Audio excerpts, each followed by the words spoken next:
Hi all, ఈ వీడియోలో వచ్చేసరికి డేటా మ్యానిపులేషన్ లాంగ్వేజ్ కేటగిరీలో ఉన్న కమాండ్స్ అన్నిటిని కూడా ఎగ్జిక్యూట్ చేసి చూద్దాము. అండ్ మెయిన్గా డేటా టైప్ అంబిగ్విటీ గురించి. టేబుల్లో డేటా అనేది లేనప్పుడు ఏదైనా కాలమ్స్ యొక్క డేటా టైప్ని చేంజ్ చేసేటప్పుడు డేటా టైప్ అంబిగ్విటీ అనేది రాదు. టేబుల్లో డేటా ఉన్నప్పుడు మాత్రమే డేటా టైప్ అంబిగ్విటీ అనేది వస్తుంది అని చెప్పేస్తున్నాను కదా ప్రీవియస్ వీడియోలో. అదే సినారియోలో టేబుల్లో డేటా ఉన్నప్పటికీ కూడా కొన్ని సిచ్యువేషన్స్లో డేటా టైప్ అంబిగ్విటీ అనేది రాదు. కొన్ని సిచ్యువేషన్స్లో డేటా టైప్ అంబిగ్విటీ అనేది వస్తుందన్నమాట.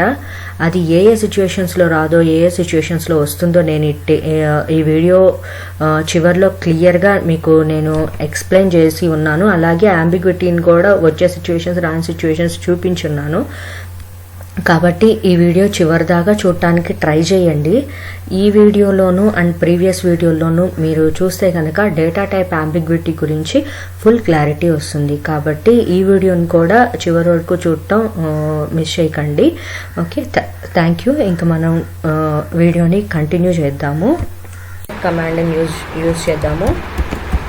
ఇన్సర్ట్ ఇంటూ టేబుల్ నేమ్ వచ్చేసరికి class A values of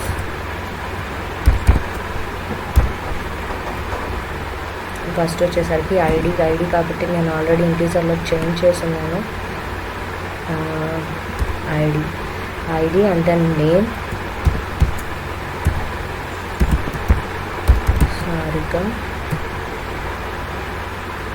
then next grade వచ్చేసరికి ఏ.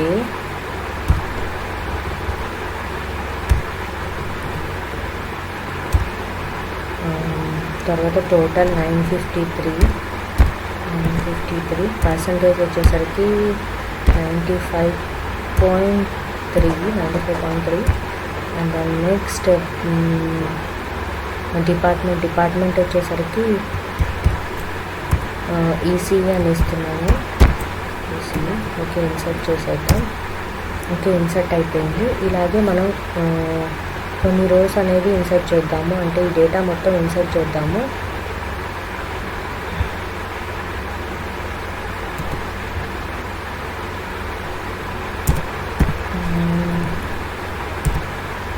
హారిక ఏ 933 పెడదాము. 930.ECE. ఓకే, ఈ టేబుల్ కూడా ఎఫెక్ట్ అయిపోయింది.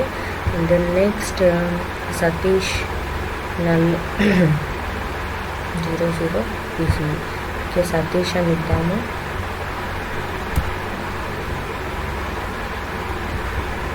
అది 3గా చేంజ్ చేయాల్సి ఉంటుంది. అండ్ దెన్ నేమ్ వచ్చేసరికి సతీష్. నేను ఆ డేటానే ఎందుకు తీసుకుంటున్నానంటే మనకు వచ్చే క్వరీస్లో మీకు సినారియోస్ ఎక్స్ప్లెయిన్ చేయడానికి ఈజీగా ఉంటుంది. అందుకే నేను ఆ డేటా మాత్రమే తీసుకుంటున్నాను.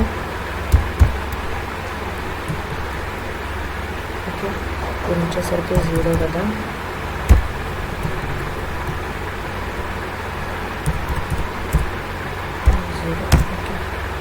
ఓకే, 0 కూడా ఎఫెక్ట్ అయిపోయింది. అండ్ నెక్స్ట్ లాస్ట్ రో వచ్చేసరికి Sam D 234. Okay,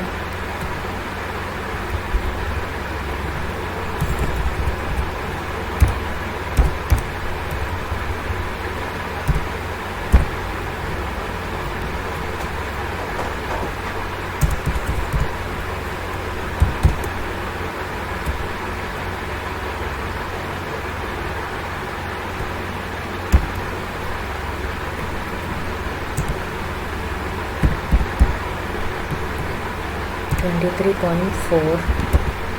okay, 23.4. Okay, ఇది కూడా ఎఫెక్ట్ అయిపోయింది. ఇప్పుడు మన టేబుల్ ఎలా ఉందో చూద్దాము. Select star from table name వచ్చేసరికి క్లాస్ ఏ. ఇప్పుడు మన టేబుల్ ఎలా ఉంది? ఓకే, ఇదిగోండి డేటా వచ్చేసింది. ఇలా ఉందన్నమాట మన టేబుల్. ఇప్పుడు మనం ఇన్సర్ట్ చేసేసాము. ఒక కమాండ్ అయిపోయింది డేటా మ్యానిపులేషన్ లాంగ్వేజ్లో. And next update. ఓకే, అప్డేట్లో వచ్చేసరికి మనం చాలా సినారియోస్ చేయొచ్చు. అందులో ఫస్ట్ సినారియో వచ్చేసరికి హోల్ కాలం, అంటే ఒక హోల్ కాలంలో ఉన్న డేటా మొత్తాన్ని ఒకేసారి క్వరీ యూజ్ చేసి మనం అప్డేట్ చేయొచ్చు అనమాట. ఇక్కడ వచ్చేసరికి నేను పైన మనం ఇప్పుడు ఇచ్చుకున్న టేబుల్లో డిపార్ట్మెంట్ ఈసీ అని ఇచ్చిన్నాను. ఈసీ కాస్త ఒకవేళ సిఎస్సి పర్సన్స్కి ఈసీ ఇచ్చేస్తున్నారు బై మిస్టేక్ అన్న సందర్భంలో మనం ఈ హోల్ కాలం డేటా సినారియోని యూజ్ చేయొచ్చు. ఇప్పుడు ఈసీ మొత్తాన్ని అప్డేట్ యూజ్ చేసి సిఎస్సిగా మార్చేద్దాము. ఆ కాలంలో ఉన్న డేటా మొత్తాన్ని కూడా అది వచ్చేసరికి ఇప్పుడు చూద్దాము. Update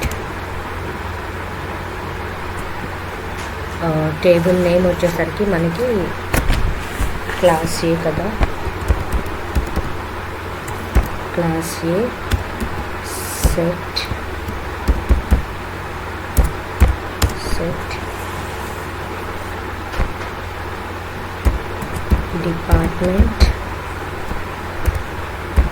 department is equal to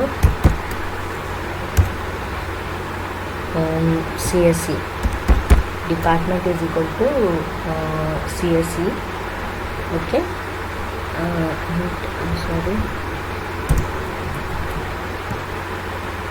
okay, సెమీకాలన్తో క్లోజ్ చేయాలి, లేకపోతే ఎర్రర్ వస్తుంది. ఓకే, క్వరీ అనేది ఓకే అయిపోయింది. ఇప్పుడు వచ్చేసరికి మన టేబుల్ అనేది డిపార్ట్మెంట్ కాలమ్ సిఎస్సిగా చేంజ్ అయిందో చూసారా. హోల్ కాలంలో ఉన్న డేటా మొత్తం మనం చేంజ్ చేయగలిగాము అప్డేటింగ్ యూజ్ చేసి. అలాగే అప్డేటింగ్ యూజ్ చేసి ఇంకొక సినారియో ఏంటంటే పర్టిక్యులర్ ఒక రోలో ఉన్న డేటా మాత్రమే చేంజ్ చేయాలి అని అనుకుంటే కూడా అప్డేటింగ్ యూజ్ చేయొచ్చు. అందులో వచ్చేసరికి మనకి ఇక్కడ మనం ఇచ్చుకున్న డేటాలో హారిక బదులు ఇక్కడ ఈ అమ్మాయి పేరు శివహారిక అయితే హారిక టైప్ చేసేసాము అనుకున్నాం అనుకోండి. ఈ పర్టికులర్ రో, ఈ సెకండ్ ఐడి ఉన్న రో మాత్రమే ఎఫెక్ట్ అవ్వాలి. కాబట్టి ఆ సందర్భంలో కూడా అప్డేట్ అనేది ఎలా యూజ్ చేయాలి, ఎలా క్వరీ ఫామ్ చేయాలి అనేది ఇప్పుడు నేను చెప్తాను. వచ్చేసరికి update class A set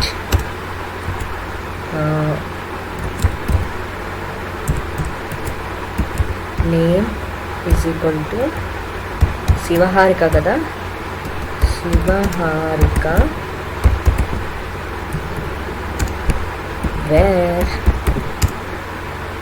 ID is equal to 2. ఇలా ఇచ్చామనుకోండి, ఆ ఐడి 2 ఉన్న రో మాత్రమే ఎఫెక్ట్ అవుతుంది అనమాట.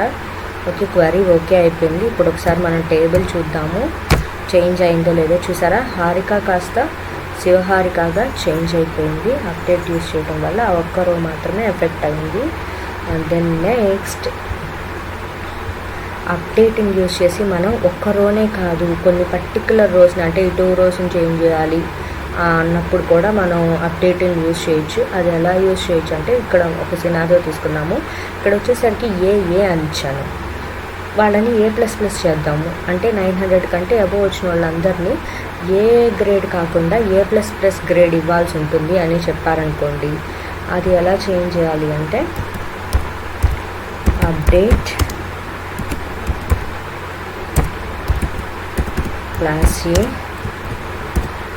Set grade is equal to A++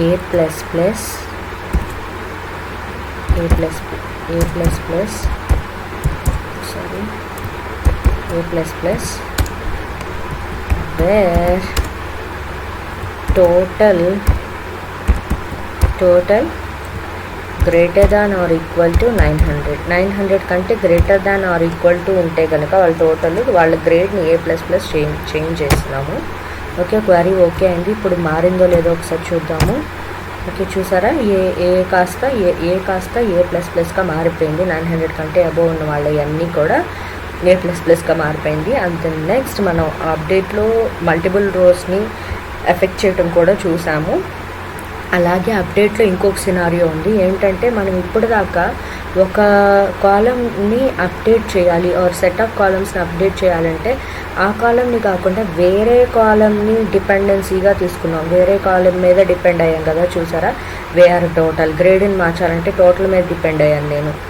అలా కాకుండా ఈ గ్రేడ్ని మార్చాలంటే ఈ గ్రేడ్ మీదే కూడా డిపెండ్ అవ్వచ్చు. అంటే డిపెండెన్సీలో కూడా సెల్ఫ్ కాలమ్నే మనం నామినీగా తీసుకోవచ్చు అనమాట.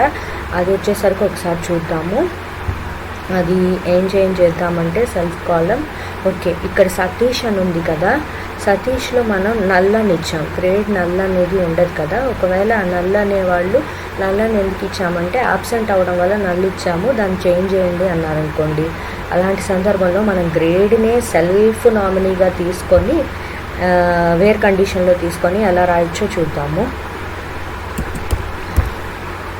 Update class A set grade is equal to absent where grade. అదే కాలమ్ని నేను వేర్ కండిషన్లో కూడా కండిషన్గా యూజ్ చేస్తున్నాను. గ్రేడ్ని నల్లున్న గ్రేడ్ని యాబ్సెంట్గా చేయమంటున్నాను. అది అవుతుందో లేదో ఒకసారి చూద్దాము.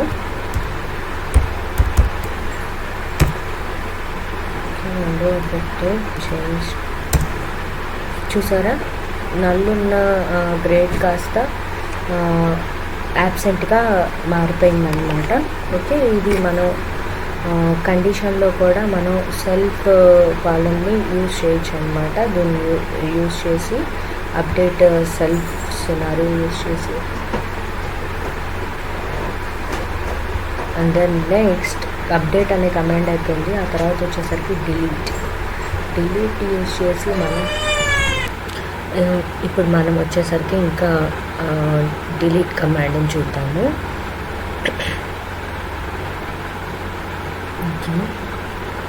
అంతకంటే ముందు నేను మీకు డేటా టైప్ అంబిగ్విటీని ఎక్స్ప్లెయిన్ చేస్తానన్నాను కదండి. అది ఆల్టర్ కమాండ్లో డేటా టైప్ని మోడిఫై చేయటం, అది క్యారెక్టర్ని ఇంట్గా మార్చేటప్పుడు అంబిగ్విటీ వస్తుంది అని చెప్పాను కదా. ఇప్పుడు మనకి టేబుల్లో డేటా ఉంది కాబట్టి అది ఎక్స్ప్లెయిన్ చేయడం చాలా ఈజీ అనమాట. ఓకే, ఫస్ట్ వచ్చేసరికి ఇంట్ అనేది క్యారెక్టర్గా మారుతుంది, కానీ క్యారెక్టర్ అనేది ఇంట్గా మారదు అని చెప్పాను కదా. ఫస్ట్ వచ్చేసరికి ఇంట్గా ఉన్నదాన్ని క్యారెక్టర్లోకి చేంజ్ చేసి చూద్దాము. ఓకే, లెట్స్ సపోజ్ ఐడిని తీసుకున్నాము. ఐడిని చేంజ్ చేసి చూద్దాము. ఆల్టర్ టేబుల్ నేమ్ వచ్చేసరికి క్లాస్ ఏ, modify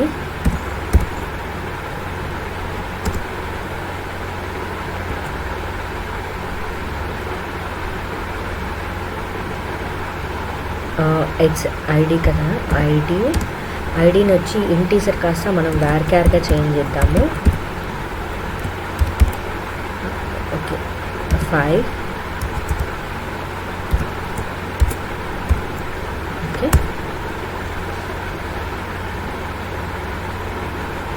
okay, query syntax error లేకుండా మంచిగా ఎగ్జిక్యూట్ అయింది. ఇప్పుడు మనం ఒకసారి డిస్క్రైబ్ చేసి చూద్దాము. అసలైతే ఈ ఐడి ఇంటూ ఉండాలి కదా, అది క్యార్గా మారిందో లేదో దాని స్ట్రక్చర్ చూద్దాము. డిస్క్రైబ్ వాడి డిస్క్రైబ్ క్లాస్ ఏ. ఓకే, ఐడి చూసారా varchar అయిపోయింది. ఇంతకుముందు ఇంటూ ఉండేది, ఇప్పుడు వచ్చేసరికి varchar అయిపోయింది. ఓకే, ఇప్పుడు మనం ఏం చేద్దామంటే ఈ varchar-ని ఇంటీజర్లోకి మారుతుందో లేదో చూద్దాం ఒకసారి.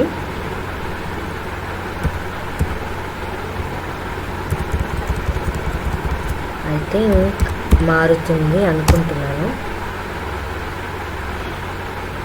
యా, క్వరీ ఓకే అయ్యింది. ఇప్పుడు ఒకసారి డిస్క్రైబ్ చేసి చూద్దాం. మారింది, ఇంట్లోకి మారింది. నేను చెప్పాను కదా, క్యారెక్టర్ని ఇంటీజర్లో మారటానికి యాంబిగ్విటీ వస్తుంది అని చెప్పాను. కానీ ఇక్కడ ఏ ఎర్రరు ఇవ్వలేదు, సర్వర్ అనేది ఏ యాంబిగ్విటీ స్టేట్లోకి వెళ్ళలేదు. ఎందుకని అంటే మనం ఇచ్చింది ఇంటీజర్సే. ఆ ఇంటీజర్స్ని మళ్ళీ క్యారెక్టర్లోకి మార్చినా కానీ అది అదే ఫార్మాట్లో ఉంటుంది. మళ్ళీ అదే నెంబర్స్ని, క్యారెక్టర్లో ఉన్న నెంబర్స్ని మళ్ళీ నెంబర్స్లోకి మార్చడం, అందులో ఏం చేంజ్ చేయాల్సిన అవసరం లేదు. అంటే పెద్ద లాజిక్ రాసేసేసి సర్వర్ కష్టపడాల్సిన అవసరం లేదు, కన్ఫ్యూజ్ అవ్వాల్సిన అవసరం లేదు. ఓకే, ఎందుకంటే చేంజ్ చేయడానికి ఎటువంటి ఆల్గరిథం కానీ ఏది యూజ్ చేయాల్సిన అవసరం లేదు. కానీ ఇప్పుడు మన ఇంట్ ఉంది కదా, ఇది ఒక్కసారి క్యారెక్టర్, ఇప్పుడు నేను యాంబిగ్విటీ ఎలా వస్తుంది ఇప్పుడు మీకు చూపిస్తాను. ఒక్కసారి దీన్ని మళ్ళీ అప్లై చేద్దాము. ఐడికి వ్యార్క్యార్ అయిపోతుంది. వ్యార్క్యార్ ఇచ్చిన తర్వాత నేను ఒకసారి డిస్క్రైబ్ చేసి చూద్దాం. ఓకే, వ్యార్క్యార్ అయిపోయింది. ఇప్పుడు ఆ ఐడి ప్లేస్లో మనం వ్యార్క్యార్ కాబట్టి ఏదో ఒక నేమ్ ఇన్సర్ట్ చేద్దాం. నేమ్ ఇన్సర్ట్ చేసిన తర్వాత దాన్ని ఇంటీజర్లోకి మారవటానికి ట్రై చేద్దాం.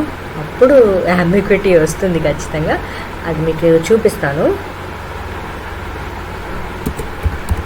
Insert into class A values of, ఒక వాల్యూ కదా, ఏదో ఒక నేమ్ ఇచ్చుకుందాము. సారా అనే ఒక నేమ్ ఇచ్చాను నేను. Error does not match counter.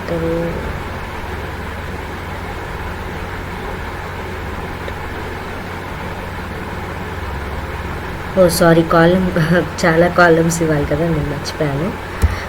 Okay, name వచ్చేసరికి let's say Saradhi. Then next grade వచ్చేసరికి డి. ఆ తర్వాత టోటల్ వచ్చేసరికి 678 ఇస్తున్నాను. పర్సంటేజ్ 67.8.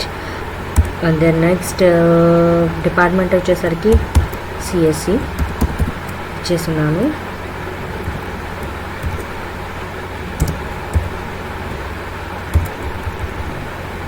ఓకే, ఇప్పుడు ఎగ్జిక్యూట్ చేసి చూద్దాం. ఒక క్వరీ అనేది ఓకే అయ్యింది. ఇప్పుడు ఒకసారి సెలెక్ట్ స్టార్ ఫ్రమ్ చేసి చూద్దాము. అప్పుడు మనకి రో ఇన్సర్ట్ అయిందో లేదో మనకి తెలుస్తుంది అన్నమాట.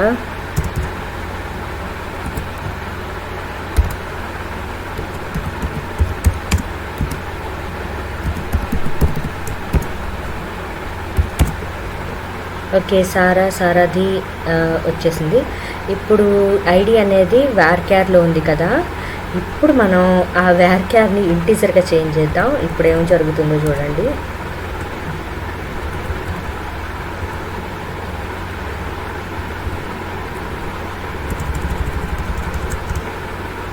ఇప్పుడు ఖచ్చితంగా యాంబిగ్విటీ వస్తుంది.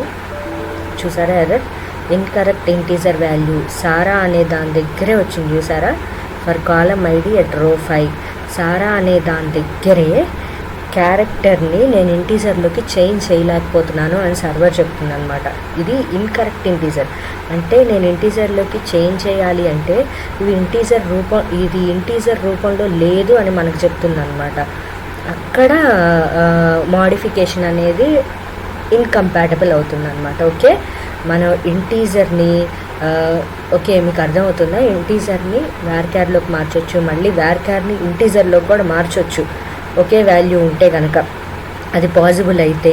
కానీ ఏ సందర్భంలో పాసిబుల్ అవ్వదంటే ఒక క్యారెక్టర్ని మళ్ళీ ఇంటీజర్లోకి తేవాలి అంటే అది ఈ విధంగా పాసిబుల్ అవ్వదన్నమాట. ఎందుకంటే దానికి మార్చడానికి అది ఇంటీజర్లో లేదు, నేను ఎలా మార్చను అని అడుగుతుంది అనమాట. ఇది యాంబిగ్విటీ. ఓకే, హోప్ మీకు ఇది అర్థమైంది అనుకుంటాను. కొన్ని మనకి ఈజీగా అర్థమవుతూ ఉంటాయి. ఇప్పుడు క్యారెక్టర్ని అది ఇంటీజర్లోకి ఎలా చేంజ్ చేస్తుంది అనే డౌట్ అదొకటి వస్తుంది. ఆ తర్వాత ఇలాగే స్ట్రింగ్ క్యారెక్టర్ ఓకే. అలాగే కొన్ని సందర్భాల్లో మనకి ఈ సర్వర్ అనేది ఫ్లోట్ని ఇంటీజర్గా యాక్సెప్ట్ చేస్తుందండి. ఫ్లోట్ని వచ్చేసరికి ఆ పాయింట్ ప్రెసిషన్ వాల్యూ అనేది తీసేసేసి ఈ వర్షన్ అనేది యాక్సెప్ట్ చేస్తుంది. 3.8 అని ఉంటే 0.8 తీసేసి 3 అని ఇచ్చేస్తుంది. అందులో ఏ కాంప్లెక్సిటీ అనేది ఉండట్లేదు మోడిఫికేషన్లో. ఓకే, ఇలా కంపాటబుల్ కానివి కొన్ని ఉంటాయి అన్నమాట. వాటిని సర్వర్ అనేది యాక్సెప్ట్ చేయదు. అది మనం ప్రాక్టీస్ చేసే కొద్దీ ఏమేమి పాసిబుల్ అవ్వట్లేదు అని తెలుస్తుంది. అలా కాకుండా మనం ఏదైనా డాక్యుమెంట్స్ చదువుకున్నా కూడా ఏవేవి పాసిబుల్ అవ్వవు మోడిఫై చేయడానికి అనేది కూడా మనకు ఒక ఐడియా వచ్చేస్తుంది అనమాట. ఓకే, ఒకసారి ఏవైనా నెట్లో డాక్యుమెంట్స్ ఉంటే చదవండి. నేను కూడా ప్రొవైడ్ చేస్తాను నాకు వీలైతే కనుక. ఓకే, ఇది అంబిగ్విటీ అనమాట. ఓకే, ఇప్పుడు మనం వచ్చేసరికి మన కంటిన్యూషన్ టాపిక్ డిలీట్ కమాండ్కి వచ్చేద్దాము. ఫస్ట్ డిలీట్ వచ్చేసరికి ఒక రోని డిలీట్ చేయటం ఎలా అనేది ఇప్పుడు చూద్దాము. డిలీట్ని యూజ్ చేసి మనము ఒక రోని డిలీట్ చేయొచ్చు, కొన్ని పర్టికులర్ రోస్ని డిలీట్ చేయొచ్చు, అసలు రోస్ అన్నిటినీ కూడా ఒకేసారి డిలీట్ చేయొచ్చు. అందులో ఫస్ట్ సినారియో ఒక రోని డిలీట్ చేద్దాము. ఇప్పుడు మనం చూసినట్లుగానే సారాది ఇది ఉంది కదా, ఇది కొంచెం డిఫరెంట్గా ఉంది కాబట్టి ఈ రోని మనం డిలీట్ చేసేద్దాము. Okay, delete from class A. Where condition use చేయాలండి. అంటే పర్టికులర్గా కొన్ని రోజు పర్టికులర్గా కొంత డేటా చూద్దామంటే ఖచ్చితంగా మనం వేర్ క్లాస్ అనేది యూజ్ చేయాల్సి ఉంటుంది. Where ID is equal to Sara అన్న ఐడిని తీసేయి అని చెప్తున్నాము, అంటే ఆ రోని తీసేయి అని చెప్తున్నాము. ఓకే, క్వరీ ఓకే అయ్యింది. ఒకసారి సెలెక్ట్ చేసి చూద్దాము. చూసారా, సారా అనేది వెళ్ళిపోయింది. సారాది రో మొత్తం లేసిపోయింది అనమాట. ఓకే, ఇప్పుడు ఒక సినారియో అయిపోయింది డిలీట్లో. అంటే నెక్స్ట్ మల్టిపుల్ రోస్ అనమాట. ఒకేసారి బంచ్ ఆఫ్ రోస్ని ఎలా డిలీట్ చేయొచ్చు అనేది చూద్దాము. ఇక్కడ వచ్చేసరికి మనం ఏం తీసుకున్నామంటే A++.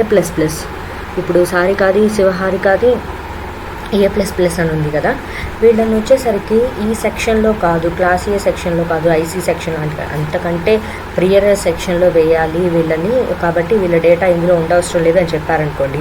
అటువంటి సినారియోస్లో ఈ మల్టిపుల్ రోస్ అంటే ఒకటి కంటే ఎక్కువ రోస్ని డిలీట్ చేయాల్సి ఉంటుంది. అది ఎలా రాస్తామంటే వెరీ సింపుల్, ప్రీవియస్గా చెప్పుకున్న విధంగానే క్లాస్ ఏ వేర్ గ్రేట్. మనం ఎప్పుడైనా అలాంటివి రాసేటప్పుడు ఏదైనా కామన్గా ఉన్న వాటిని, మన ఐడియాకి కామన్గా ఉన్న వాటిని సెలెక్ట్ చేసుకుంటే ఈజీగా ఉంటుందండి. చూడారా, వీళ్ళిద్దరికి కామన్ ఏంటి, A++ఏ కదా, అలాగే 900 అబోవ్ కూడా వాళ్ళ కామన్ థింగే. ఇలాంటి కామన్ ఏమైనా సెలెక్ట్ చేసుకుంటే మనకి క్వరీ అనేది ఈజీగా ఫామ్ అవుతుంది. ఆ సెలెక్షన్ అవన్నీ క్వరీ ఫార్మేషన్ ప్రాక్టీస్ చేస్తే చాలా ఈజీగా వచ్చేస్తుందండి. ఒక 2 రోస్ ఎఫెక్ట్ అయినాయి అని చెప్పారు చూసారా, అది ఈ 2 రోస్ అయి ఉంటాయి. ఒకసారి సెలెక్ట్ చేసి చూపిస్తాను మీకు. చూసారా, సారిక శివహారిక వెళ్ళిపోయారు. ఆ తర్వాత డిలీట్ని యూజ్ చేసి మనం ఒకేసారి ఆ టేబుల్లో ఉన్న డేటా మొత్తాన్ని కూడా డిలీట్ చేసుకోవచ్చు అనమాట. అది వచ్చేసరికి ఏం లేదు, delete from the table name అంతే. ఇలా అనగానే మనకి టేబుల్లో ఉన్న డేటా మొత్తం కూడా డిలీట్ అయిపోయింది. చూసారా, 2 రోస్ ఎఫెక్ట్ అయినాయి. అసలు టేబుల్లో ఉన్న ఈ 2 రోసే, ఆ 2 రోస్ కూడా ఎఫెక్ట్ అయినాయి అని చెప్తుంది. చూసారా, ఎంటీ సెట్ ఏం లేదు ఈ సెట్లో అని చెప్తుంది అనమాట. కాబట్టి డిలీట్ని యూజ్ చేసి మనం మల్టిపుల్ రోస్ని డిలీట్ చేయొచ్చు, తర్వాత మొత్తం రోస్ అన్నిటిని డిలీట్ చేయొచ్చు, ఆ తర్వాత ఒక పర్టికులర్ రోని కూడా మనం డిలీట్ చేయొచ్చు అనమాట.